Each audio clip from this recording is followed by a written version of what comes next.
All right, that was lovely. And I will do that now. Boop. Yay. Everybody, welcome. This is episode 8 of the Two Gargoyles podcast about comics and sundry other items.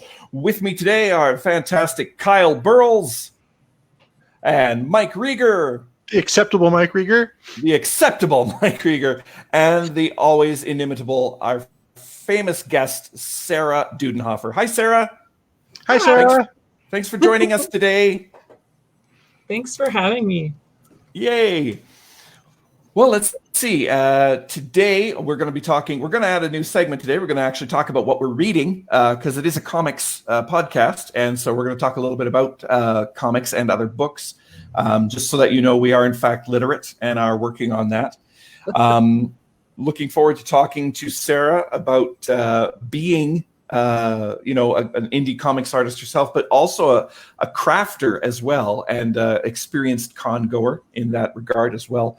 And then, of course, today's part 3 of our How to Make Comics, and we're going to focus on lettering and pre-press today, so that you can understand more about the publishing side of your work. So let's dive right in. What's going on in Two Garg's world right now? Well, I know Mike is on issue 3 of Twilight Detective Agency Girls Out. Tell us about it, Mike. I'm on issue 3 of Twilight Detective Agency Girls Out. About where in the process are you, Mike? Oh, I don't know, page 7 or something. Who counts? But I sent issue 2 has now been sent off to Indie Planet and Comixology. So in a few months, it will be available for people to download and or purchase in Dead Tree versions. Yes, Comixology is unfortunately very unpredictable with its time. A few months is probably very accurate, actually. Guess who isn't a sponsor of today's show? Hey, Kyle, you are working on an as yet untitled piece, or I should say comic. What's the theme? Same as it was last week, because we talked about it last week. But yes, it is a fake 70s crime drama. Takes place in the future. So it's 70s sci-fi. Yes, but with a 70s feel. It's like steampunk, but instead of steam, it's 70s New York grossness. Oil punk. Technically, diesel punk is a thing, but that's more 50s. Oh, okay. Very cool. Very cool. And Kyle doesn't have a title for it yet. So by all means, everybody send Kyle your ideas for the title at Kyohazard on Twitter or at kyohazard.com. Comic face. Yes, you could be a winner of whatever Kyle decides you should win, which we don't know yet. But, I just sprung it on him now. Profanity is acceptable. From my end, I am basically just always keeping up with new artists. Like 3 of my artists right now are either moving under rolling blackouts due to COVID. That's in Singapore, by the way. And one of them is just recovering from, get this, pulmonary tuberculosis. So, wow, that's a lot going on right now. So a lot of my production has sort of stalled, but I am lettering here and there and writing here and there as well. Get well soon, Marvitas. Yes. He, Mark Marvita, who is my pulmonary friend there, he actually has been posting and sent me the latest page of Yellow Lantern today. Yellow Lantern is my interpretation of the color yellow in the Green Lantern universe as being different than fear, but instead being joy. So that's my little pet project. Is Miguel working on TDA 3? I saw sketches, but... Yeah, Miguel Cabello and I have been going back and forth on Twilight Detective Agency 3. He did sketch up the first page. I haven't heard from him recently. So I'm just assuming everybody's down with something. Mind you, it is July. It's summer. I'm sure there's a lot going on for people. So I'm sure I'll hear back from him shortly. But right now I'm playing the waiting game. And waiting is the hardest part. It is, and it's actually one of the things I think you have to get used to if you're a collaborator. Not everyone works to your schedule. Your schedules are not always synced up, and sometimes one of you will be waiting for the other one. So get used to that, kids, because that's part of the game. You have to stop, collaborate, and listen. And then maybe someone will cure your pageless condition. Drawing. inked like a madman. Damn it! Stop triggering me. Sarah, what are you working on right now? I am actually working on my first comic, which is called Bring Back Clamor, and it's about a band named Clamor. This is kind of a crazy project for me because I'm pretty much learning everything as I go. I'm learning how to work digitally because normally I work with watercolors and ink on paper, and I'm learning all the other different things. So it's been real nice watching your guys' podcasts. Yay, We don't know what we're thank you. doing either. Not know what Hey, we're we doing. watch our podcasts? Yeah, we are making it up. So, Sarah, I'm going to get back to this in a little bit, but what's really interesting is that you are a mom of 3 and you homeschool. Is that right? Yes. So you're teaching and learning at the same time because you're figuring it all out and how to do it all. So I say that's very much part of your creative process, is teaching yourself to do things and then implementing them, because that's what you've had to do for your children. Yes. The easiest way to learn is to do, so it works. Right. And that's cool because not everybody, I don't think everybody can. I would not consider myself to be a self-starter. I like to be shown by a mentor or teacher. So trying to figure out things for myself is often quite an uphill battle. So I just wanted to say kudos to you on that, because taking the time to learn to do this and learn to do it right is an amazing step in and of itself. Speaking as someone that likes instant gratification, I hate working towards a goal.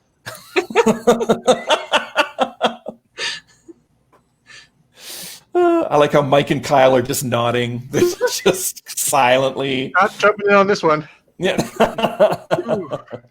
Yikes. But the reason Here I comes the say it, though, judge. well, that's the thing. The reason I say that is because I think a lot of us out there, we do have motivational issues in getting ourselves started, but also in keeping our momentum going. And that brings me to this segment on what I'm reading right now. And this is not a comic, but it is a book called, oh, where is it there? Woohoo! The Subtle Art of Not Giving a Fuck by Mark Manson. I don't know if he's a member of the family. I have no clue. But what I liked about this book is it speaks to motivation, and it speaks to what you are willing to give up in order to get your desired response. So instead of saying, what's your goal? What it asks is, what pain are you prepared to suffer for your goal? It kind of just changes the perspective a little bit when you realize all the negative things you complain about in the process of creating or trying to achieve your goal is necessary. It's a part of the process. You can't have a comic without the hours you spent putting it together. It's not an instantaneous thing. And sometimes you will hate it and you will feel very discouraged, but that actually is part of the process. Feeling bad about it or feeling discouraged about it isn't abnormal or aberrant. It's part of it. And once you realize that, you realize I am doing the thing. I am creating the thing I want to create by going through this. Thoughts on this panel? I haven't read the book, so sounds good. I agree. I was going to say, neither of you listened to a word I just said right now. Yeah. Did you?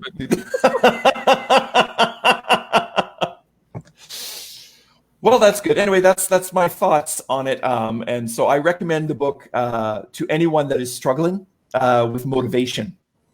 It's a great thing to read during that, halftime stretch between the beginning of your book and the end of your book, or worse, the end of your trying to do the book. But hopefully this book can help you with that. All right, Sarah, when I first met you at conventions a few years ago, you were part of something called Crafty Geeks, yes? Yes. Yes, and I'm going to put up your info here. Boom. And tell us a little bit about Crafty Geeks. Well, Crafty Geeks is kind of a pet project that I started with my friend Beth, kind of just as a way to pay our way to go to cons. It was Nice. We were both thinking, this is extravagant because cons actually end up costing quite a bit to go to, right? So we thought, well, if we're there selling stuff, it'll pay for us to be there. So it kind of just started as a little thing, but then it kind of ballooned, and it's our own little company now. I design sewing patterns, and we sell the actual sewing patterns, and we also sell items that we make with the sewing patterns. So like pillows, quilts. Yes, Pillows, quilts, things like that, and it's all made with a thing called English paper piecing, which is actually an old style way of sewing, which is by hand, using paper to strengthen the fabric, and then you pull the paper out afterward. Oh, very cool. One of the things I've always enjoyed about your booth at conventions is it really feels like it's got that sort of farmer's market vibe to it, where it's like, oh, this is like, look at this homemade stuff, but it's all nerd themed. Mm-hmm. So you can have like grandma's quilt, but it's got the Avengers on it. Yes. Or matching pillows that just have like the heads of, say, Iron Man or Thor on it, which is lovely. And had I thought of this ahead of time, I'd have grabbed my Two Gargoyles pillows, which of course are down in the Two Gargs vault right now. But I like the idea that you've done something in 3D that is, it's not just a comic. It's not something you would just expect to find at a comics convention. It's like a different take on things. Well, when we started there, we were pretty much the only person at Comic-Con, any of the Comic-Cons that we went to, that was selling anything like a textile good. And I still like to think of it as fan art, because it is each item is, made by hand and designed by us. We're not using random patterns we find online.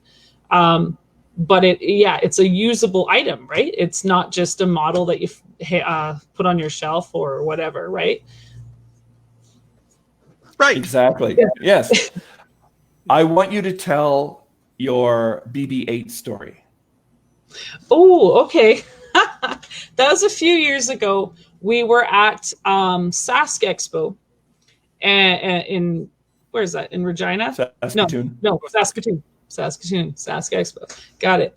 And I made a baby-sized baby blanket with BB-8 on it, and we had it hanging up behind us. And it was kind of a slow part of the day. We were just kind of both hanging out at the booth. Beth was down sewing, actually, looking down at her hands. And then this lady walks up and she says, "What is that?" And Beth just kind of glances up and she says, "Well, it's BB-8. And then she goes back to sewing. And then she realized that it was Carrie Fisher. So then we both kind of double took, and then we were kind of just tongue-tied. Come back, Carrie Fisher. Yeah. I have more words.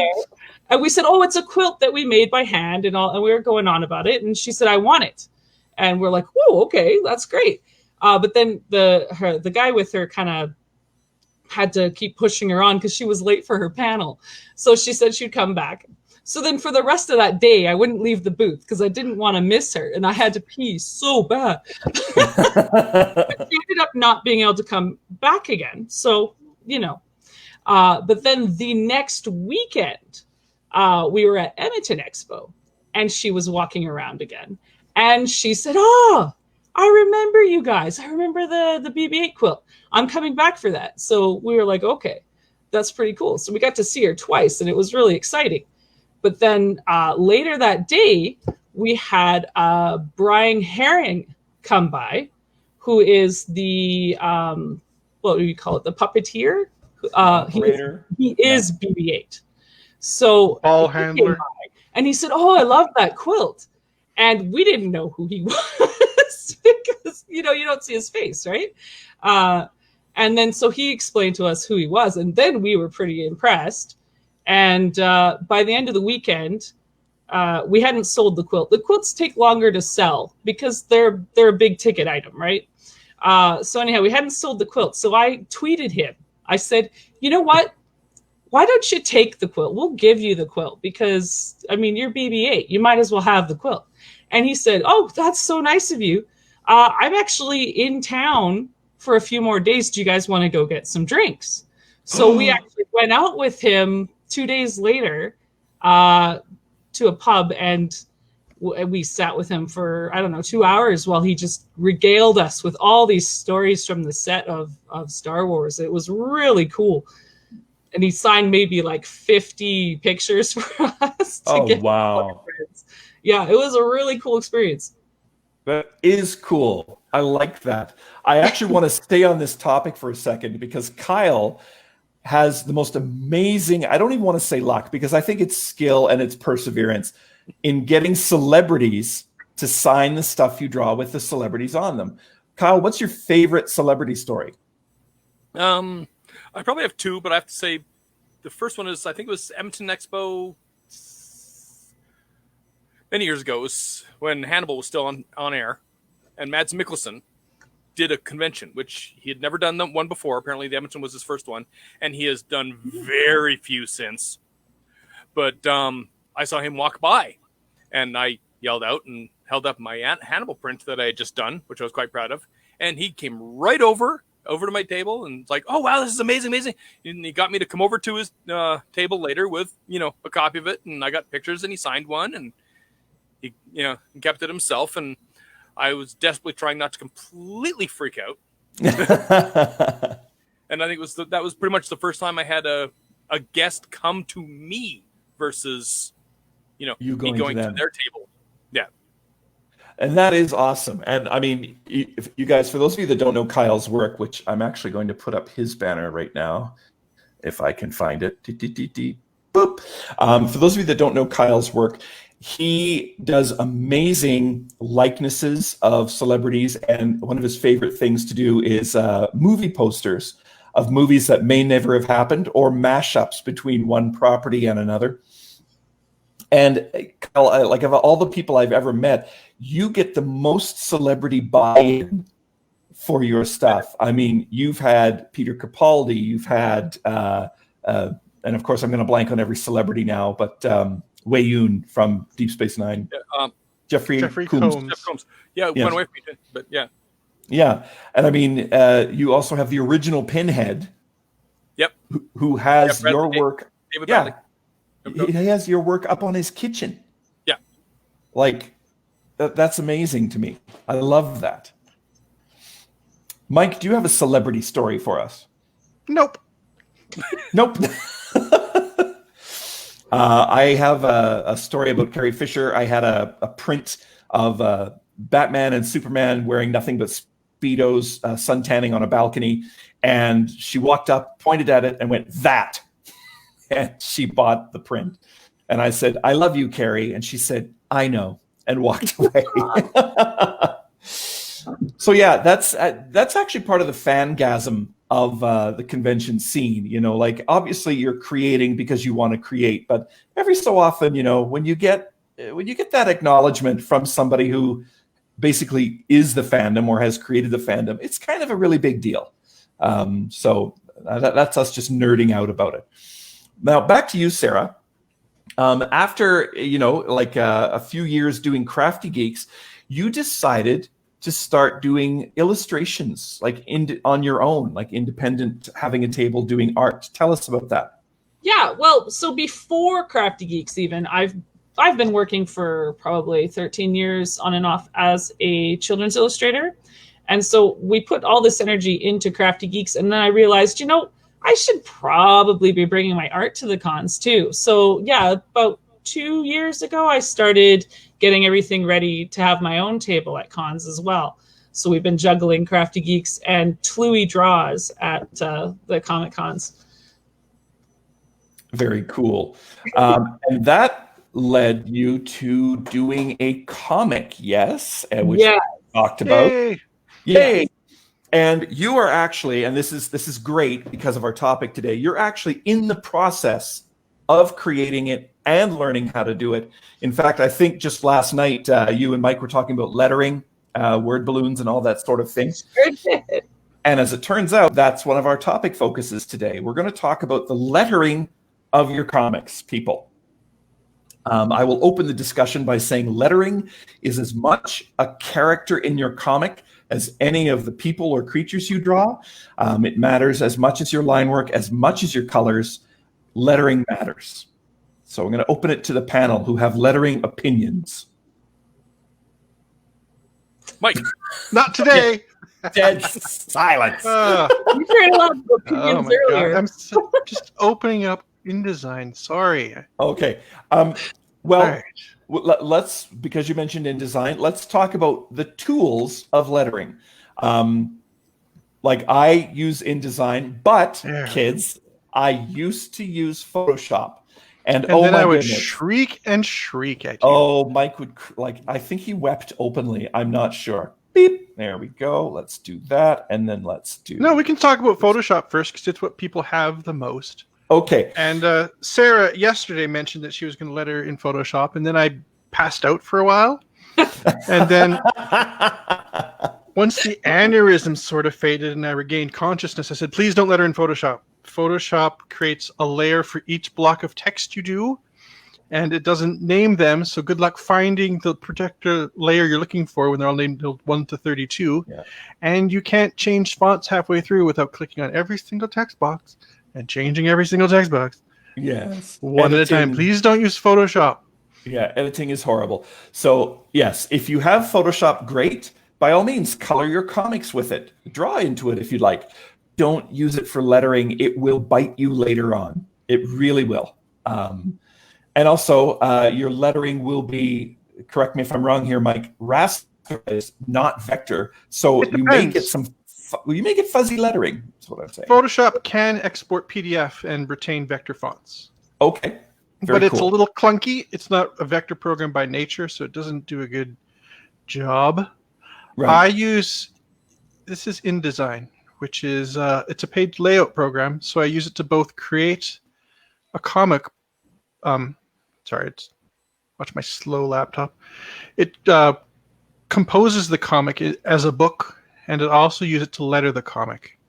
Yes. So it takes individual panels, and I can lay out the page and then letter on top, because InDesign's whole purpose is to collect things from different sources and make multi-page documents out of them, which is what a comic is. Yes, it is a layout program. It is designed to do what you want to do with comics, which is do it all in one place, if you can, or at least bring it all together. Its strength with lettering is that it can form things into ovals or whatever shape. I can, as you can see, there's a non-breaking space between and now to avoid widows. And what are widows, Mike? Individual words left at the top or bottom. I think one of them is widows and one is orphans. And I used to, when I was in school, I remembered which is which. But just that and left at top is no bueno. Yeah, that would be a widow or an orphan, and that's a lettering tip. Yeah, but that's a lettering tip right there, folks. Don't leave a single word all alone at the top or bottom of your balloon. The eye does not like it. No, and the way they got around that is a non-breaking space. But that's something you can't do in Photoshop. Well, Photoshop is not your friend for lettering. No, it is not. Please don't use it. Yes. Unfortunately, InDesign is expensive, and so I don't know if there's better things that I could suggest instead of Photoshop. Sarah, I know you're using Clip Studio Pro. Does that work all right? I would like to give positive advice instead of negative advice.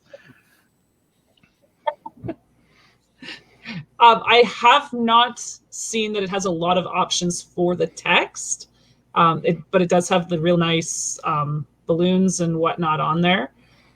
So it could be a good option.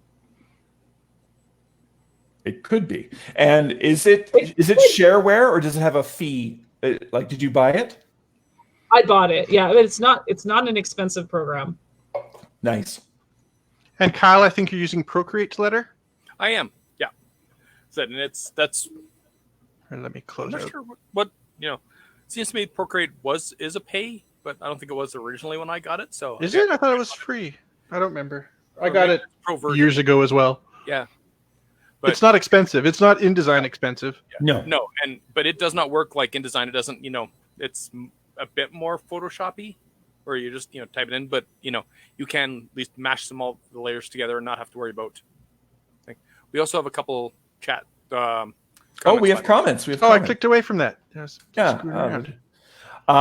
Okay, so Brian Guay. Oh, I love this.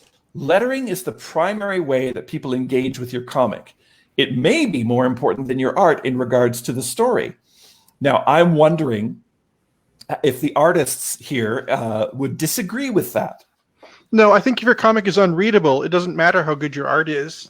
I mean, you can look at the art and go pretty, but if your comic doesn't make sense, it's because of the lettering and the writing to an extent, and people aren't really going to connect with it if they don't understand it.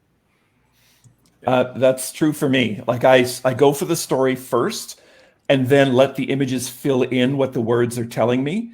But if I go to a word balloon and it's horrible, like it takes me right out of the story. Yeah. I can't process the art because I'm trying to process the words first, and the words are bad. It can be written well. Sorry.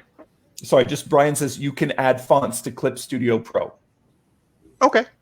FYI. With Procreate too, you can pretty much import any fonts or text. This is cool. Sherry has a question for us. How do you choose the correct font for a particular project? How important is having the right font? Sarah and I did that over Discord for about 2 hours yesterday. See, now that's interesting, right? It took 2 hours for you to find the right font. Now, why is that? Mood, mostly. Like I showed her the font I used for TDA, which is a little random. It's got letters that look more hand-drawn. It wasn't right for Sarah's sort of slice of life font. Slice of life comic. Right. And then we showed what you used for Thunder, which is very bold and uppercase, and superhero-y, which is even less right for Sarah's comic. And it was a little. We went through some upper lowercase fonts, and then she found one in a different comic she liked, and then I found out what that was. Yeah, so font just back and forth. Font creates mood. Letters actually, their shape actually tells you a lot about how the voice sounds. If the letters are hard and blocky, then the sound is bold. If the letters are soft, then the sound is gentle. You know, like you're really creating a character when you're literally putting words into the character's mouth if you get the font right. Now, here's the interesting thing I was saying to Sherry actually yesterday about fonts. You shouldn't notice the font. You should be reading the comic and just, absorbing it. But if it's wrong, you'll know it. Oh, yeah. If it's Comic Sans, no. Yes. It's just a quack. Well, that's true, too. Like what you were saying, Michael, I find that with the, the classic comic all uppercase type font, it also feels more action. Like it feels more actionable. And so when we were looking at fonts with lowercase, it felt softer and a little more slower pace, which I think works better for my comic. Yeah, it looks conversational, and it still has bold and italic. You can still have emphasis, but look at this panel that we're showing you right now. It's lovely lowercase. It's people talking at a bar. They're not like, "I'll save you, Pearl." Like they're not shouting at each other. Yeah. And we arrived at Blambot's Cloud Splitter was when we came. It's a softer drama. Like it's not a non-dramatic comic, but it's more of a personal drama comic. And this had a better sort of feel to it. And it's just kind of vibe is the best way to describe it. I lettered this one page, and then Sarah and I just used examples back and forth. I would change the style, which is something InDesign can do and Photoshop can't. Yeah. Change all fonts on this page to different font, and InDesign will happily do that for you. Oh, love it. Yeah, you had a softer lowercase before that was more round, and for whatever reason it did not feel right to me, because this comic at the end of the day is still about rock stars, and this font has a little more of an edge while still being quieter. Yeah, I think I was using Mighty Zao before, and it wasn't the right feel. But I mean, it's all it comes down to is just not the right feel. And then you try things until you find one that does have the right feel. Exactly. Yeah, you only know it when you see it, right?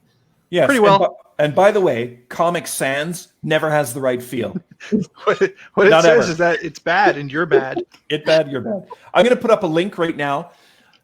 Nate Picos of blandbot.com made so many indie fonts free for indie comic creators. He says, take them. You have my blessing.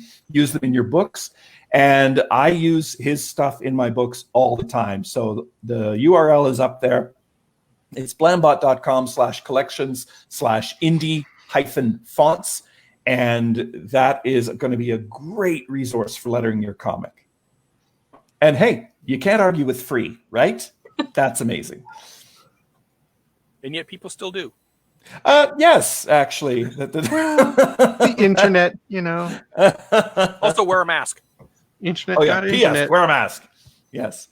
So now that we've discussed fonts a bit, and I mean, like literally 2 hours to pick the right font that's not. It makes bad, it sound bad, but it's not like it was 2 hours of solid work where I was sweat off my brow. Oh no! Pretty quick. Like honestly, you could probably spend way longer. And we have the magical Mr. Punch took all day. I could not settle until I found the right one.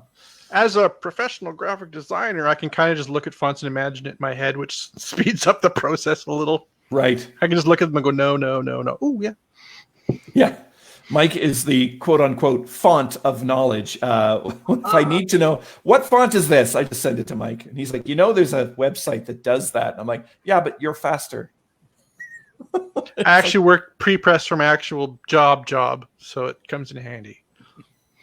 All right, so you said the P word. I said the P words. Yes, indeed. Job. Now, unless you're creating a webcomic, folks, the idea eventually is that you'll probably want to print your comic, right? So you need to figure out who is going to do your printing. And you have to find out what their specifications are. Because if you start... Yes, because if you start drawing at the wrong size or the wrong proportions or whatever, you're kind of shooting yourself in the foot. So thinking ahead to printing is going to make things a lot easier for you. So let's see here. We have some printers here. We have both used, Mike and I and Kyle, all three of us, have used kablam.com. That's ka-blam.com. They're based in Florida in the United States. I think all they do is comics. So they're able to give a really great print rate on comics. The problem... Really low quantity as well. If you want to buy one or two, it's... Yeah. Shipping's a problem, but individual print cost isn't. And shipping is probably less of a problem if you're in the United States, but we're all in Canada, so we have to pay, the shipping fee and the brokerage fee and blah, blah, blah, blah, blah. But they are an excellent source for getting 1 or 1,000, whatever you want to print of your comic, getting it in a timely fashion because they're very good at turnaround. And they're also really great at customer service. Mike's wearing a Kablam t-shirt today, and they even have a little promo where if you wear the shirt at a con and take a picture of yourself wearing it, they'll give you 10% off your next printing. Or no, it's $10. Wonder if wearing it on a podcast counts. There will be a discount. Yes, there will be a discount of some kind. Yes. So for Canada, we've got studiocomics.com. That's Studio Comics with an X. And we haven't used them yet, but we hear good things about them. Number one, they are in Canada, so all the money is Canadian, and so you don't have to pay exchange, which is nice. Mike, what else have you heard about them? Well, like Kablam, they also have an online store where they will print comics and drop ship them out to customers for you, which is nice, unless you like mailing things. Well, you know how Kablam has Indie Planet, a comic store. So Studio Comics is something similar. Yes. You can go buy a comic from them. Their page size is different than Kablam's page size. So if you've chosen one, make sure to do it to the correct page size first. Yes. Changing the size of your comic after you've finished your comic is not fun. Don't do it. Yes. Their prices are good from what I can tell. I don't think their minimum's quite as low as Kablam's is, but they're in Ontario. Yeah. So they give them a try. Yes, they do have the great Canadian factor to them. Look into them. And then finally, we have mixam.ca. That's mixam.ca. Mike, you recommended them, or at least you mentioned them. They're a larger printer that have a Canadian office as well as offices in other countries, and they're located in Vancouver, which is nice for me. They'll print comics to whatever size. So fortunately, my Kablam-sized comic is certainly printable at Mixam, but their prices are a bit higher. So there would be, if I wanted to print 60 of them, they would be economical. If I wanted to print 2, not so much.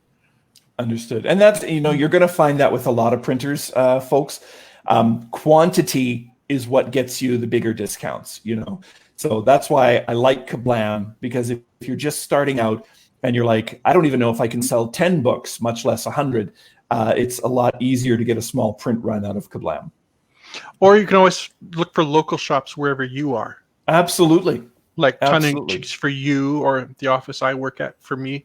Like, find a local shop that's willing to just run off an issue or a couple of issues. Obviously, they won't send it out to customers on your behalf, but you can print, you can proof in person, and maybe knock them down on rates a little. Yeah, I print through tongueincheekcomics.ca, and they've been so great. Chad Colpitz is the proprietor, and he is himself a comic creator, an indie comics creator. So he really knows the industry, and he knows what we're looking for in a printer. So I've had great success printing 2 of my comics with him, and so I will continue to use him. And hey, you can't get better than local. I mean, that's kind of awesome. But find your printer first. Great guy. Sorry, Sarah? Oh, I just said Chad's a great guy. We made pillows and merchandise with Crafty Geeks for his comics. Yay! Yeah, he's really cool. See, cross-promotion, kids. Networking, that's where it's at. We'll have to get into that in another podcast. The marketing and networking, where you talk to people. Oh, boy. That's a fun topic for me, because most people I know hate that part, and that's my favorite part. Excellent. We will have you back for that podcast, because Kyle, I'll sit that one out. Well, actually, I'm going to say this. Kyle has a con table huckster game like no one I've ever seen. I feel like I'm at a carnival. In fact, Kyle won't let me have coffee until I've closed my first sale, because coffee is for closers. He's very disciplinarian about the whole thing.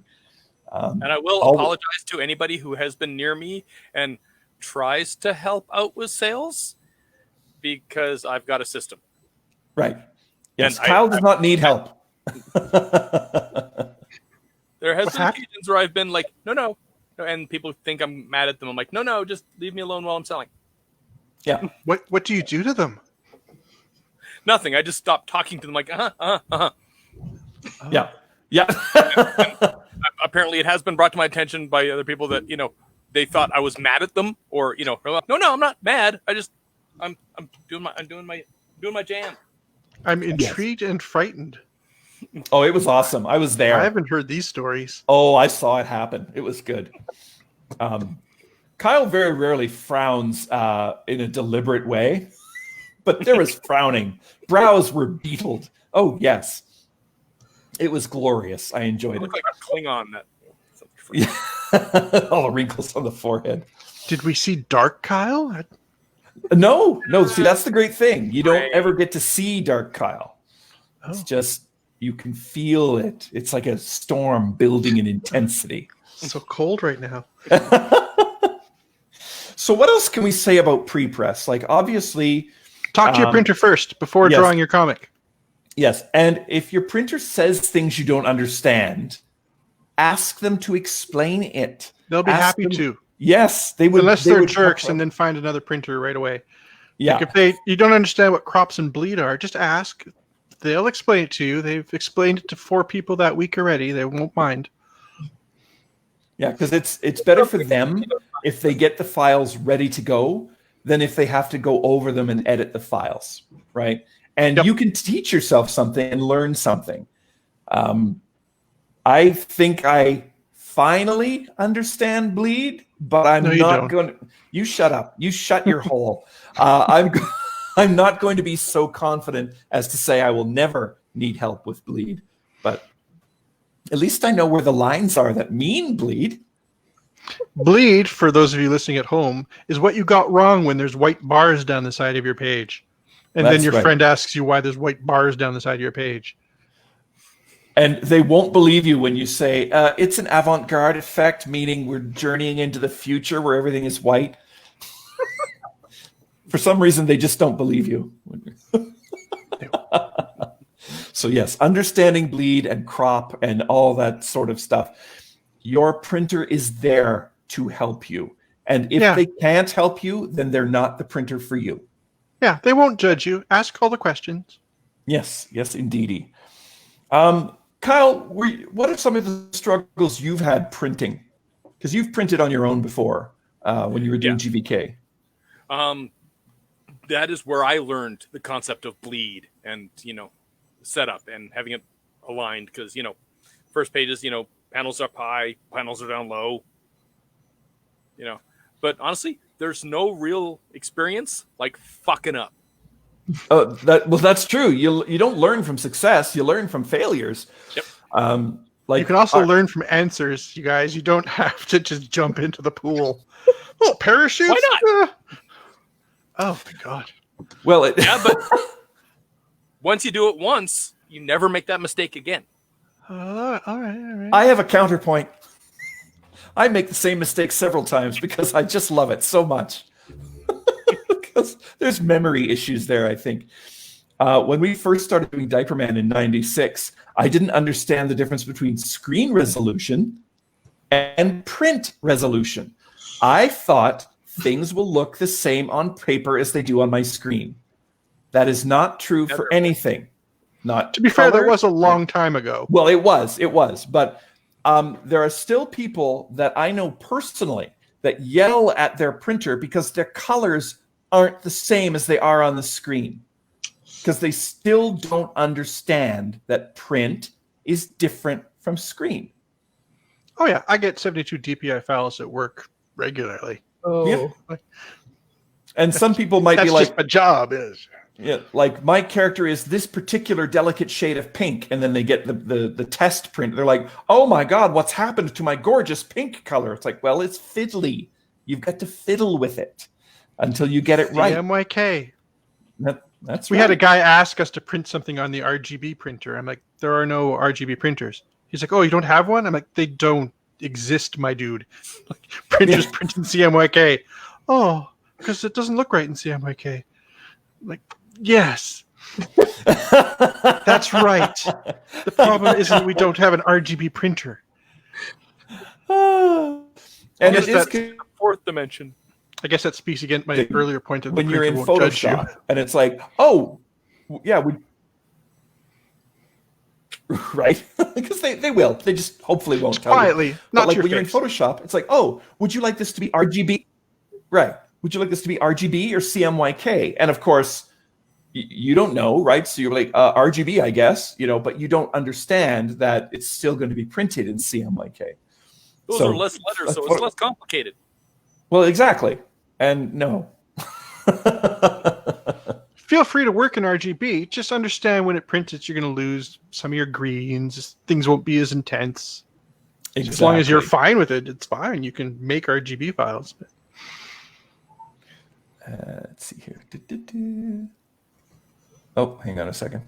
Boop. That's what I wanted. But I don't want to do it just yet. So I'm doing it wrong. There we go.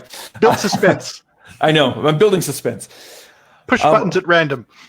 Well, I think that's all we have today. So I think we'll wrap it up. Sarah, thank you so much for being here with us today. Thanks, Sarah. Did we answer any of your questions about your comics? You haven't had a chance to ask any questions yet. Well, I don't think I have any questions at the moment because we already talked about font. We already talked about, formatting fonts into the bubbles. Yes. So that was like the main issue for me at the time. Word balloons. Yeah. Bubbles. Folks, if you have any questions or any comments, send them in here at Tugargs or on tugargs.com. We'll be happy to answer them on the show. So if you're watching this later, email us or Twitter us or whatever, any questions you may have, and we'll put them up on the show. Next next podcast, we're going to talk about networking and marketing your comic. Like basically, once your comic is made, how do you sell it? How do you get it out there? I'd like to thank everybody for being on board today. I'm Michael McAdam. I'd like to thank Kyle Burles. Thank you, Mike Rieger, and of course, Sarah Dudenhofer for joining us today. If you want to help us succeed, here's what you can do. If you're watching this on Facebook, give us some thumbs up. If you're watching this on YouTube, hit that like and subscribe button down below. And if you're listening on the iTunes, please give us a 5-star review. I am Michael McAdam, and this has been Two Gargoyles Podcast.